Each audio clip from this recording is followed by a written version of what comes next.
Certainly, inflation there has risen well above its targets for the overall CPI. Its core is still hovering around its target, but it's certainly getting to a point now where even the ECB, which tends to be the most dovish out there right now, except for maybe the Bank of Japan, although the Bank of Japan has very little problems with inflation as it stands now. The ECB is definitely starting to make some sounds that it's more cautious. It's more worried about what's happening with inflation. There's a lot of decisions that they have to make about how fast they're going to taper. But it's not just us, actually. The market is pricing in hikes much earlier than the ECB is broadcasting. And some people in the ECB are sort of saying, I wonder why.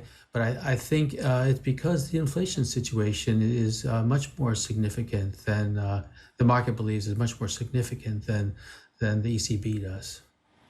I was looking at a Reuters poll actually that predicted that the ECB could hike in 2024 with, of course, the risk of them advancing that timeline. John, how do you think about investing then in 2022? What are you telling clients? What should one's portfolio look like in the coming year? Well, we are still overweight equities. Equities tend to benefit from inflation. They certainly have in the recent quarters. I mean, most of them do in aggregate.